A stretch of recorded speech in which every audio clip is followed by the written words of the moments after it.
Bonjour à tous, bienvenue sur une nouvelle vidéo. Aujourd'hui je vous présente un nouveau projet, c'est la construction d'une maison de santé que j'ai co-créée avec des médecins et des paramédicaux. Le but est de présenter en fait l'activité du métier de diététicien libéral qui n'est pas que de la consultation et qui permet aussi de promouvoir la santé, en particulier sur des zones peut-être moyennement denses en prise en charge médicale. Suivez-moi, je vous montre un petit peu plus en détail les choses.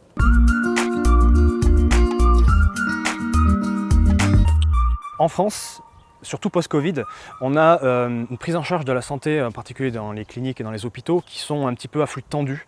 On l'entend souvent au niveau des urgences. Et aujourd'hui, la vidéo, c'est aussi pour expliquer qu'il y a des nouvelles solutions. La nouvelle solution, c'est, comme le bâtiment qu'il y a derrière moi, des maisons de santé. Les maisons de santé, elles sont labellisées Agence régionale de santé. Donc avant toute chose, on a besoin de s'associer avec des professionnels de santé. Les porteurs de projets sont quand même et tout de même les médecins. Donc il en faut au moins deux et un seul paramédical pour créer la société qui va pouvoir construire un bâtiment. Et à ce moment-là, on peut prétendre à des subventions, une aide par l'ARS. On n'est pas sûr de l'avoir. Dans tous les cas, il faut avoir une bonne surface financière pour pouvoir après lever le crédit et compagnie. Donc l'idée, c'est d'arriver à avoir localement des professionnels de santé qui sont motivés à répondre à un besoin de santé sur, par exemple, des zones moyennement denses ou en errance médicale. C'est la solution qu'on va privilégier sur l'avenir pour pouvoir aider en fait des patients qui sont un petit peu reclus ou des parents voilà, de familles qui n'ont pas le temps.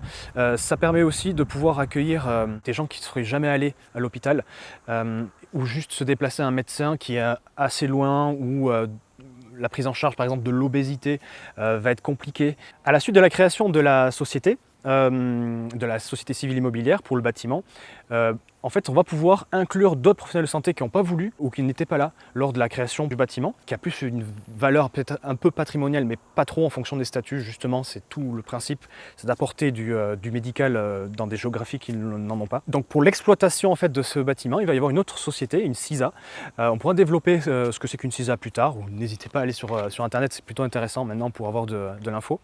Voilà, pour exploiter et pour pouvoir proposer une offre de soins assez, je dirais, complète. Mais on peut aussi inclure d'autres professionnels de santé qui ne seront pas dans la CISA, qui viendront tout simplement, louer un cabinet et que nous on considère comme utile pour la prise en charge de patients. Alors la prise en charge des patients, simplement, on prend, ici vous êtes sur une chaîne de diététiciens, donc on va essayer de prendre un peu le fléau aujourd'hui, ça va être le surpoids ou l'obésité. On sait aujourd'hui qu'il y a donc bientôt la moitié de la population française qui va être en situation de surpoids ou d'obésité. Et pour pouvoir pallier à ça, tout simplement, c'est une force en fait des professionnels de santé. Et donc, c'est difficile, par exemple, pour un diététicien de proposer des consultations, sachant que le patient n'est pas à même de payer. Et donc, une MSP, voilà, une maison de santé pluriprofessionnelle permettrait de pouvoir accueillir des patients dans une espèce de tunnel et l'ARS pourrait nous reverser des consultations pour que le patient ne paye pas. Et à ce moment-là, il y a un médecin coordinateur qui va pouvoir tout simplement rediriger vers un kiné, vers un podologue, vers une psychologue, vers un diététicien.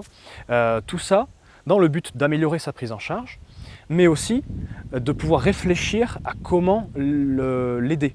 Puisqu'il va y avoir des réunions, on appelle ça des RCP, dont on a prévu une salle dans la construction du bâtiment pour pouvoir tout simplement coordonner sa prise en charge au mieux.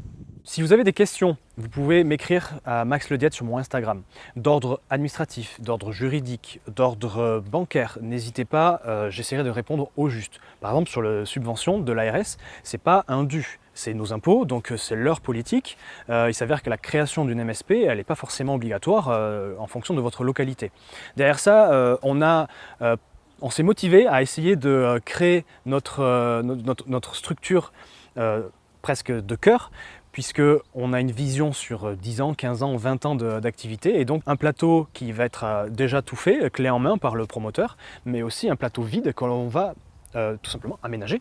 On va se motiver à créer. La technicité aujourd'hui, ça a été de placer des kinés. Les kinés ont besoin d'espace, ils ne sont pas beaucoup en soi, ils sont 2, 3, 4, ça dépend des lieux. Mais voilà, le but c'est d'apporter aussi une belle superficie en étant assez exigu, mine de rien. Voilà, on a 300 mètres carrés, donc il faut arriver à l'exploiter au mieux. On arrive à la fin de cette vidéo. Je souhaite simplement vous encourager à essayer de créer du contenu, à créer des projets, à faire des choses autres que la consultation si vous avez du mal à peut-être dégager un chiffre d'affaires. Au contraire, si vous avez une plénitude dans vos consultations, ça vous permettra d'embrayer sur d'autres choses. C'est ce qui nous motive à nous lever le matin. Merci en tout cas pour votre visionnage. Je n'aspire à rien en soi, c'est du contenu gratuit. J'espère vraiment pouvoir aider la profession.